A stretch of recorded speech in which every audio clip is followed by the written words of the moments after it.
Hello everyone, स्वागत है आप सबका हमारे YouTube channel SST study point पर। दोस्तों, आज की वीडियो में आपके लिए नोट्स लेकर आए हैं और ये जो नोट्स है 12th क्लास पॉलिटिकल साइंस का चैप्टर सेकंड जो है हमारा न्यू सेंटर्स ऑफ पावर, जो कि न्यू सिलेबस के अकॉर्डिंग चैप्टर है। ठीक है दोस्तों, और इसका जो है कंप्लीट नोट्स मिलेगा। इस वीडियो में आपको कंप्लीट चैप्टर का नोट्स मिलेगा और सभी इंपॉर्टेंट क्वेश्चन, एमसीक्यू, छोटे बड़े सभी क्वेश्चन मिलेंगे इसमें। तो अंत तक बने रहिए और साथ साथ मैं आपको बताता भी रहूँगा कि कौन सा क्वेश्चन जो है सबसे ज़्यादा पूछा जाता है। तो सबसे पहले देख लीजिए, न्यू सेंटर का जो है न्यू सेंटर्स ऑफ पावर का मतलब क्या होता है। यानी वर्तमान समय में कुछ संगठन और फिर कुछ जो देश हैं वो शक्तिशाली रूप में उभर कर सामने आए, जो अमेरिका से हेगेमनी को जो है चैलेंज कर रहे हैं। तो इसी को हम क्या कह रहे हैं, न्यू सेंटर्स ऑफ पावर कर रहे हैं। नए राष्ट्रों का उदय हो रहा है, नए संगठनों का उदय हो रहा है जो अमेरिका को क्या कर रहे हैं, चैलेंज कर रहे हैं। ठीक है दोस्तों, तो एक नंबर में पूछा जाता है, ये भी इसको याद करें। इसके बाद देख लीजिए, जो न्यू सेंटर्स ऑफ पावर वाले जो है न्यू सेंटर्स ऑफ पावर के जो केंद्र हैं वो कौन कौन से देखिए, जैसे यूरोपियन यूनियन हो गया, आसियान हो गया, सार्क हो गया, ब्रिक्स हो गया, चाइना, इंडिया, ये जो है मुख्य तौर पर सत्ता के नए केंद्र हैं जो वर्तमान समय में उभर कर सामने आए हैं। ओके फ्रेंड्स, इसके बाद देखिए, क्षेत्रीय संगठन बनाने का उद्देश्य क्या होता है। जो क्षेत्रीय संगठन है, जैसे आसियान हो गया, सार्क हो गया, यूरोपियन यूनियन हो गया, लेकिन आज जो वर्तमान में ये अंतर्राष्ट्रीय स्तर पर कार्य कर रहे हैं, तो क्षेत्रीय संगठन जो होते हैं उसका उद्देश्य क्या होता है, ये दिया हुआ है पॉइंट में, तो इनको भी याद कर ले। 2 नंबर में पूछा जाता है, 1-2 नंबर में ये भी आ जाता है। इसके बाद मार्शल योजना देखिए, जो कि मोस्ट इंपॉर्टेंट है और बहुत ज़्यादा जो है 1-2 नंबर में पूछा जाता है। तो अमेरिका द्वारा जो मतलब जो सेकेंड वर्ल्ड वार में यूरोपियन देशों को आर्थिक संकट का सामना करना पड़ा था, उसकी भरपाई करने के लिए अमेरिका द्वारा ये योजना लाई गई थी। ठीक है दोस्तों, और इसके द्वारा जो है यूरोपीय आर्थिक सहयोग संगठन की स्थापना हुई थी 1948 में। ये काफ़ी ज़्यादा पूछा जाता है 1 नंबर में। मार्शल योजना भी 1-2 नंबर में बहुत ज़्यादा पूछा जाता है। तो इसी तरह फिर देख लीजिए, 1949 में नाटो आ गया, फिर 1949 में यूरोपीय परिषद की स्थापना हुई, फिर 1957 में यूरोपीय इकोनॉमिक कम्युनिटी की स्थापना हुई, एटमी ऊर्जा समुदाय, फिर 1979 में यूरोपीय संसद का पहला चुनाव हुआ। 1-1 नंबर में ये सब पूछे जाते हैं कब क्या हुआ। ठीक है, फिर 1985 में सागेन संधि भी पूछा जाता है। सागेन संधि यानी यूरोपियन यूनियन के जो देश थे यूरोप में जो है बिना वीज़ा के एक दूसरे देश में आ जा सकते थे। सीमा नियंत्रण समाप्त कर दिया गया। ठीक है दोस्तों, और इसके बाद जो है अंत में 1992 में मॉस्ट्रिक्ट संधि द्वारा किसकी स्थापना होती है, यूरोपियन यूनियन की। इस तरह जाकर, ठीक है, 1948 के बाद, ठीक है ना, 1948 से लेकर 1992 तक का आपको पढ़ना है। और अगर आएगा कि यूरोपीय संघ की स्थापना किन चरणों से होकर हुई है, तो वही सब मतलब मार्शल योजना से लेकर यहाँ तक लिखना पड़ेगा पूरा 1992 तक। ठीक है, तो ये याद रखना है आपको। यूरोपीय संघ की स्थापना कब हुई, 1992 में मॉस्ट्रिक्ट संधि द्वारा। मॉस्ट्रिक्ट संधि जो है, मॉस्ट्रिक्ट कहाँ पे है, नीदरलैंड में है। ओके, इसके बाद देखिए, यूरोपीय संघ की स्थापना के कारण क्या थे। तो कारण देख लीजिए, 2 कारण थे। सोवियत संघ का विघटन हो गया, और फिर इसकी जो है एक विदेशी नीति, ये कई सारे जो है झंडे हो गए, और फिर कई सारे यूरो मुद्रा, ये सब जो है एक ही है इसके कारण। फिर देखिए, यूरोपियन यूनियन आ गया। ये क्या है, स्थापना कब हुई यूरोपियन यूनियन की, किस संधि द्वारा की गई, सदस्य देश कितने हैं, मुख्यालय कहाँ पर है इसका, ये सब 1-1 नंबर में बहुत ज़्यादा पूछे जाते हैं। फिर देख लीजिए, यूरोपीय संघ की मुद्रा क्या है, यूरो मुद्रा मानने वाले देश कितने हैं, यूरो का विरोध करने वाले कितने हैं। ठीक है दोस्तों, यूरोपीय संघ क्या है 1 नंबर में पूछा जाएगा, तो ये लिखना है आपको। यहाँ पे लिखा हुआ है, ये सब मैंने वीडियो में भी बता दिया, लेकिन अब जो है मैं आपको कंप्लीट नोट्स दे दे रहा हूँ जो मैंने लिखे हुए हैं। तो इसको ही आप डायरेक्ट याद कर लें नोट करके, या फिर इसी में वीडियो के सहारे याद कर लें, या फिर कॉपी में नोट करके याद कर लें, जैसा मर्जी आप इनको याद जरूर करें। फिर देखिए, मोस्ट इंपॉर्टेंट है, यूरोपीय संघ को क्या चीज़ एक प्रभावशाली संगठन बनाते हैं। 6 नंबर में बहुत ज़्यादा पूछा जाता है, तो ये भी पॉइंट के में लिखा हुआ 1-1 लाइन के हैं, और मोस्ट इंपॉर्टेंट है। 6-7 पॉइंट लिखो और पूरे 6 नंबर पाओ। ठीक है दोस्तों, और काफ़ी आसान लैंग्वेज में है। ओके, तो देख सकते हैं आप। इसके बाद देखिए, यूरोपीय संघ की कमजोरियाँ क्या हैं, यूरोपीय संघ की आलोचना की जाती है, या कमजोरियाँ क्या है, तो देख लीजिए, ये सब है यहाँ पे दिया हुआ है, ये भी काफ़ी आसान है ये सब। ठीक है, यूरोपीय संघ के लक्ष्य क्या हैं। ठीक है, इसका जो मतलब लक्ष्य है वो क्या है, पूछे जा सकते हैं 1-2 नंबर में, तो ये भी देख लीजिए, पॉइंट में दिया हुआ है। तो कंप्लीट यूरोपीय संघ दिया हुआ है यूरोपियन यूनियन के बारे में। फिर देखिए, यूरोपियन यूनियन के जो है नए और पुराने देश है, तो 1-1 2-2 याद कर लीजिए। और ये मैप में भी बहुत ज़्यादा पूछा जाता है कि नए और पुराने देश, लोकेशन भी देख लीजिएगा इनका वर्ल्ड मैप में। इसके बाद देखिए, आसियान आता है, एक और संगठन जो आता है ASEAN, association of south east Asian nation, most important है। तो सबसे पहले इसको याद करिए, इसका फुल फॉर्म याद करिए। ठीक है, आसियान का फुल फॉर्म क्या है। इसके बाद देखिए, आसियान की स्थापना कब हुई थी, ठीक है, किस घोषणा पत्र पर हस्ताक्षर करके हुई। फिर आसियान का जो है फर्स्ट समिट कब हुआ था, तो फर्स्ट समिट देख लीजिए कब हुआ था, फरवरी 1976 में बाली इंडोनेशिया में हुआ था। ठीक है दोस्तों। इसके बाद देखिए बाद में जो मतलब इसमें शामिल हुए थे आसियान में, जो बाद में शामिल होने वाले 5 देश थे वो थे Brunei Darussalam, Vietnam, Laos, Myanmar, Cambodia, ये 5 देश थे। और पहले वाले जो देश थे वो ये सब थे Indonesia, Malaysia, Philippines, Singapore, Thailand, ये सब जो 5 देश है। तो पुराने और नए देश जो है, पहले वाले देश संस्थापक देश, इनमें से 5 में से कोई सा भी लिख दें आप। ठीक है। और फिर नए देश जो हैं ये है बाद वाले देश हैं। ठीक है। तो ये पूछे जाते हैं एक एक नंबर में यही सब। इसका हेड क्वार्टर देखिए कहाँ पर है, जकार्ता में, जो इंडोनेशिया की कैपिटल है। ओके। इसके बाद देखिए आसियान क्षेत्रीय मंच की स्थापना हुई 1994 में, ये भी 1 नंबर में पूछा जाता है। तो इन सब के जो सन है ये याद रखें। आसियान का मुख्य उद्देश्य क्या है, 4 नंबर में बहुत पूछा जाता है, इसको याद कर लें अच्छे से। ठीक है। तो ये सब पूछे जाते हैं काफ़ी ज़्यादा। आसियान शैली क्या है, 1 नंबर में पूछा जाता है ये। आसियान के प्रमुख स्तंभ जो है वो देख लीजिए, 3 स्तंभ है। तो ये भी 6 नंबर में बन जाता है क्वेश्चन इसके स्तंभ के ऊपर। इस पर क्वेश्चन पूछा जाता है कि आसियान से क्या अभिप्राय है, आसियान के तीनों स्तंभों का वर्णन करें। ठीक है दोस्तों। आसियान के प्रमुख स्तंभ जो है 2003 में ये तीनों स्तंभ आए। और फिर इनके उद्देश्य क्या है यहाँ पे लिखा हुआ अच्छे तरीके से, तो याद कर लें। इनको भी पूछा जाता है आसियान क्या है, आसियान के तीनों स्तंभों का वर्णन करें, 6 नंबर में पूछा जाता है। फिर आसियान विजन 2020, ये भी 4 नंबर में बहुत पूछा जाता है, देख सकते हैं इनको पॉइंट में दिया हुआ है। ठीक है दोस्तों। ज़्यादा लंबा वीडियो नहीं करना चाहता मैंने वीडियो में आपको जो है जब पढ़ा रहा था मैं तो उस टाइम भी इन सबको अच्छे से समझा दिया है, लेकिन आज जो है आपको खुद ही देखना है और फिर इन सबको पढ़ लेना है। ठीक है। आसियान की उपयोगिता या प्रासंगिकता, वर्तमान में इसकी प्रासंगिकता रिलेवेंस क्या है, ये आप यहाँ से पढ़ सकते हैं। ओके।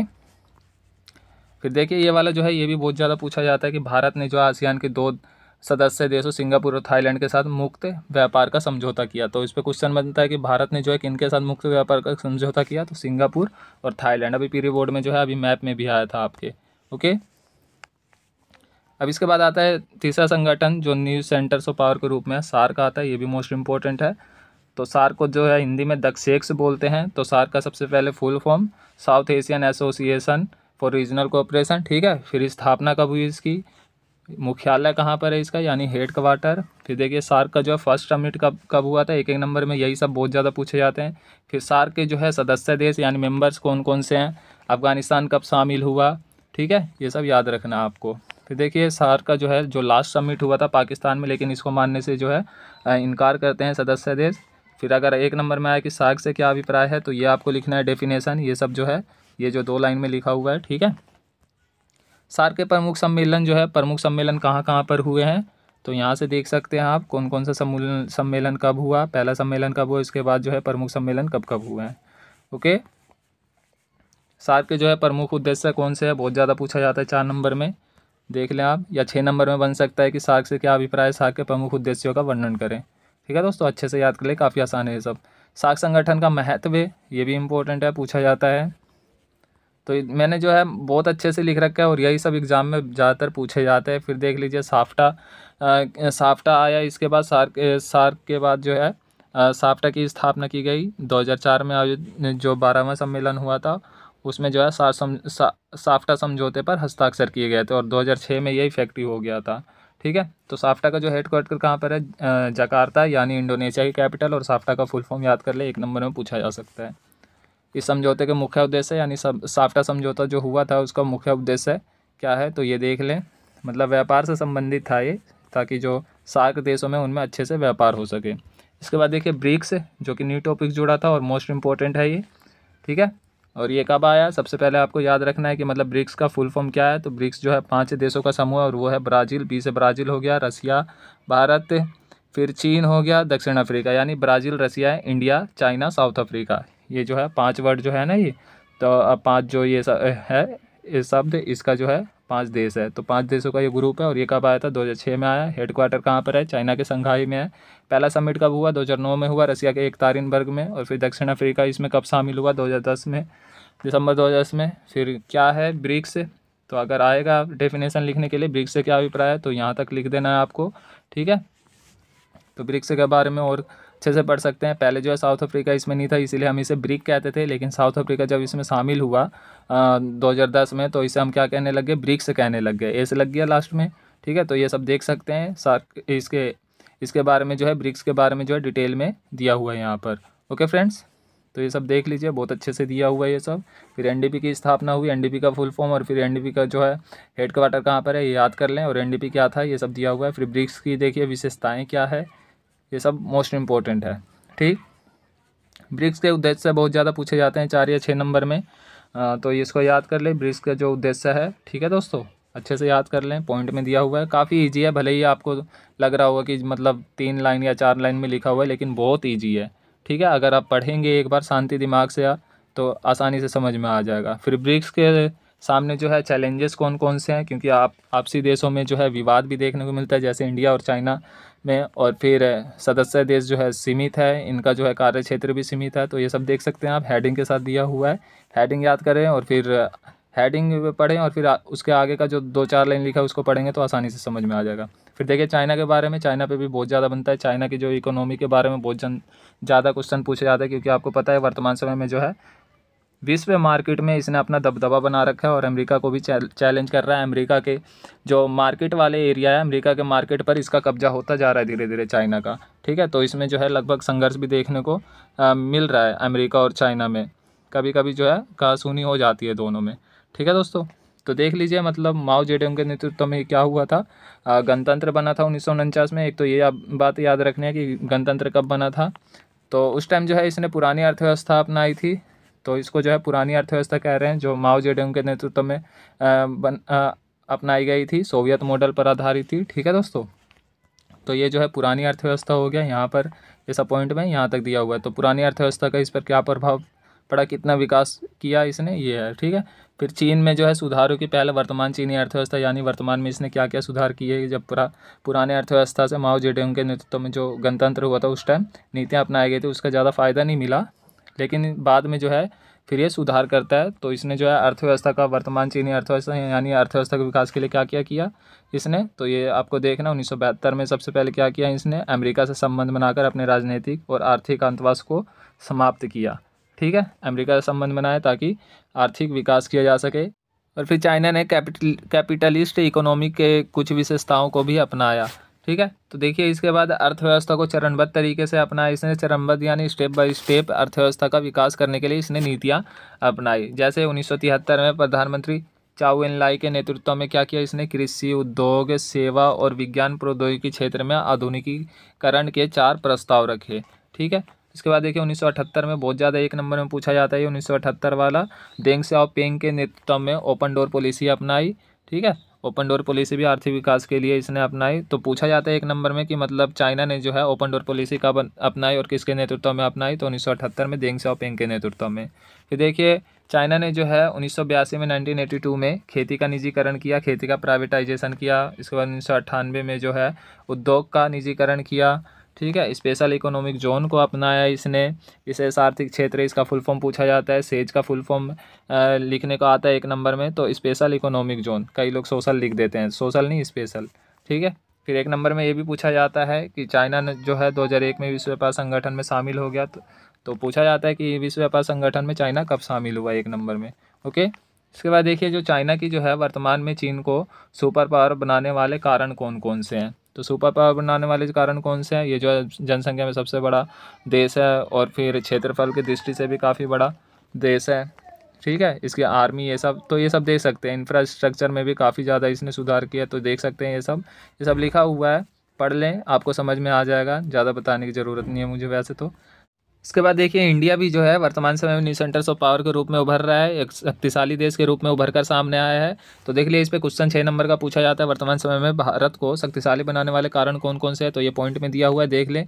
विश्व का 7वां सबसे बड़ा देश है, जनसंख्या की दृष्टि से जो है दूसरा सबसे बड़ा देश है, और फिर आर्थिक और सैनिक क्षेत्र में भी उभर कर सामने आया है।